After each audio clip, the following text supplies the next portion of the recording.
What we do as Nairobi Garage is a lot of people ask us, why do we have these sessions? The Fireside Chat is an industry talk, and we need to discuss things that affect our industry. And as we're putting this together, a very scary statistic jumped up at me. Men aged 35 to 65 in the last 3 to 4 years, according to KEBS, have, and this is reported suicides. I'm going to go to why I'm saying reported. The suicide rate for men in that age group is 4 times as high as it is for women. In your opinion, is men's mental health trivialized on social media, or is it starting to get the attention that it has been calling for a number of years? I feel like now that mental wellness or mental health for men has become popular, it's now being commercialized, and most of the things that we see on social media and the platforms do not touch on exactly on what men are going through. It's a bunch of people who are not even experts discussing men issues, people who are not, no offense ladies, people who are not even men discussing about men's mental health. Right now, especially on social media, we are missing the mark completely because someone is benefiting from the battle of the sexes, where let's put men issues versus women's issues and let's see what's going to come out of that. And then it becomes utter entertainment. And now it becomes a problem. There is no day a man and a woman will be the same. Hakuna siku shida zenyu zitafanana na zetu. Within the social circles, do we have the capacity to talk about men's well-being and their mental wellness in the current age, or are we yet to get there? I think we're yet to get there, all because of even the basic understanding of what this men's mental health means. We're still trying to look for definitions of what it means, and like Brian has just said, we're trying to deal with situations where we don't have information about. So it's like going into driving without headlights, you know? So you're trying to help a man out. You don't even know the signs, the symptoms. So we can start by first identifying what's this man's mental health? How do we tackle it? How do we identify that somebody is actually having a problem? Because at times we can know, but we don't even know that we know that this person is going through an issue. What's the landscape looking like? Are we moving with the right intention? Are we moving to fill the check boxes? Well, unfortunately, what I'm noticing at the workplace right now is we are not very proactive. We always try to come and, there's a crisis that has happened. There's been cases of, harassment, discrimination, and we try to now have a conversation on what a safe culture would look like. So we receive a lot of cases more of just trying to deal with a crisis and fix the gaps for now. What would you say within those, because music industry and entertainment is also a very wide space. What would you say are some of the key points where you go, here there's a problem? Over the years, I've tried to extend some more grace to the men. But extending grace to the men is not by softening, ati nikwambie baba, maze shikilia hapo, no. It's by creating, men respond very well with routine. Hakuna siku moja utakuja kusolve issues za mwanaume by telling them, baba, you just rest, you just sleep. In fact, you invite them to go and do something more physical. For example, there's a time we were doing a play, and some of the male actors were coming late each and every single time. And I asked them, Cheki, why is it that we're not here by 2? And they told me, bro, nijua tuna fair. And sometimes we get a lot of pressure. Wanaume mbona muongei? You need to open up, you need to speak. But we don't come from environments where when we speak, anyone does anything. We speak, and in our environments, the feedback is, wewe kwa tu mwanaume bana. Women talk about their problems, men cope with their problems. Diana, do you agree? Can I add something to that? Yes. Women are intuitive in their coping mechanisms. Men are instrumental in their coping. So in being intuitive, we talk about it. Men need solution. How are we going to deal with it? Yes. Aaron? This is what, from our perspective as men, I believe. Men don't like seeing problems. When I say don't like seeing problems, it means they'll try solve every problem. It could be you have difficulties, even, let me just give an example, maybe with your mother-in-law, which is something very hard to solve. You also want to solve that problem, you understand? We want to solve all problems and make our lives easy, but the reality of the matter is, it's impossible to live a problem-less life. Vasily? Yeah. It's interesting. So I believe that men who've been raised by men alone react differently. I believe that men who are raised by women alone react differently towards situation.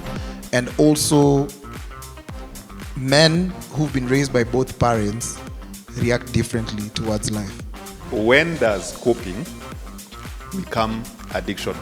Addiction doesn't necessarily have to be something negative. You could be addicted to working, you know.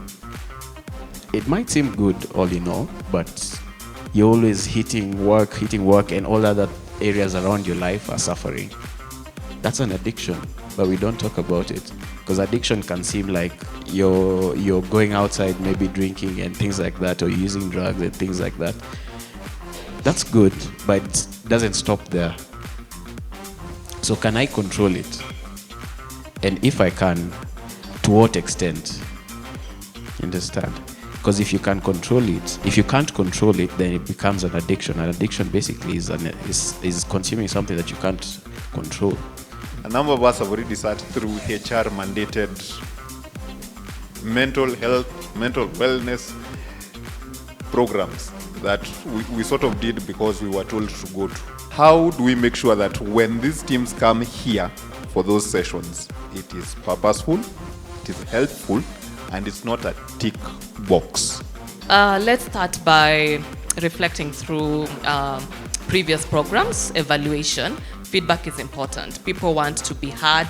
They want to have that sense of autonomy as well in their work. They want their voice to be heard. Because when we talk about psychological safe environment, it's how staff use their voice in even implementing the programs.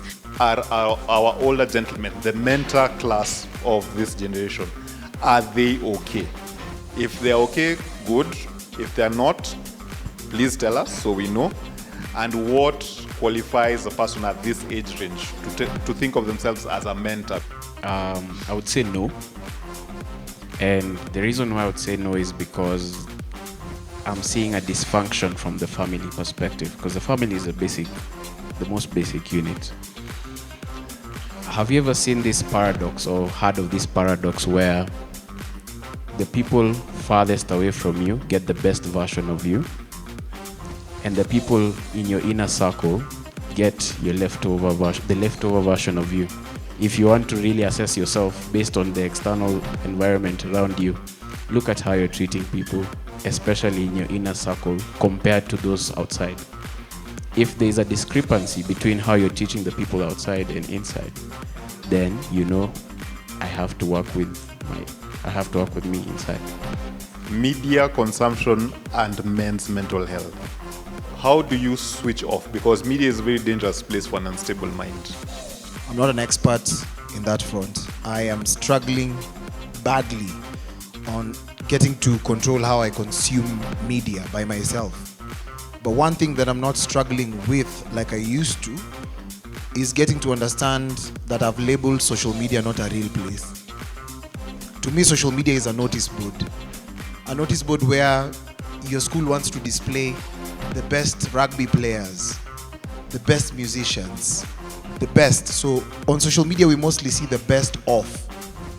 And there's also a dark side of social media. So you're anxious because you've seen your friend has bought a GLE.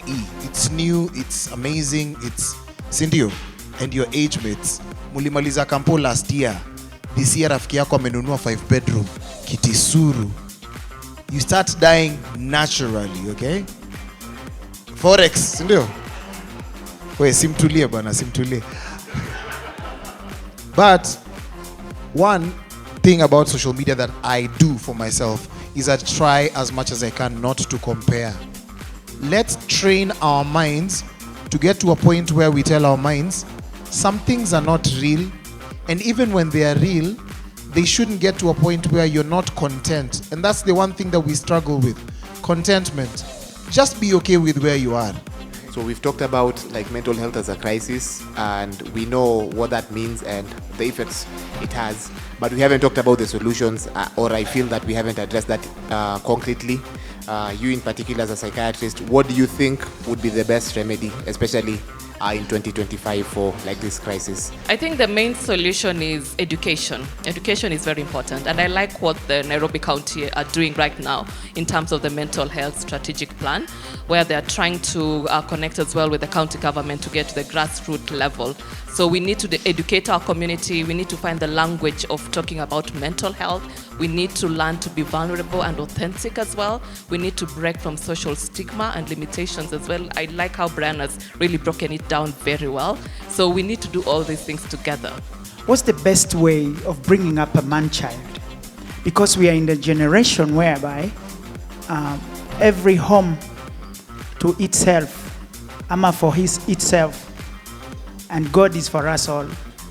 So everybody brings up a child the way he thinks, but I think it could be a wrong way, and that is why we have all these scenarios. Everyone ana hustle vyenye alifundishwa. Then lastly is can we start thinking about a vocational institute for training a husband to be, a wife to be, because these things are supposed to be in homes, but they were eradicated. I don't know by who. They are supposed to start right from the grassroots at home, but they are not there. Mom, dad, they are busy looking for money. I don't know whether they were created to look for money or to bring up children. As a takeaway, let's become accountable, because that's where we need to begin. For the target group that we are discussing today, we need to be a bit more accountable. We need to do a self-assessment. Some of you, when you walked in, I handed some of you a form, and some of you were given a form that was very carefully put together. As Eli mentioned when he got here, he's not an expert. Even on media matters, he's still learning. And that's the approach. We have to be very conscious of the fact that you will always be in a learning process. There are times when the stress will be high. There are times when you will temporarily dance with depression as a man. But if the social circle that you put around you is one that you can trust, one that can hold you accountable, if your self-value, your self-worth has been worked on, if your support systems, both socially and in the workplace, if you're in a workplace, are strong and equipped, you're somewhere towards a positive curve. My panelists, will you indulge? Yeah. All right. So we will organize. Yes, we will. Yes. We'll organize for a follow-up session on this. We'll let you guys know. Just check our socials. We'll align on suitable date, time. Yeah, and bring a friend, open to public, so we can have so much fun on this. Thank you very, very much. I've been Arthur, Aseli, Aaron, Diana. Thank you.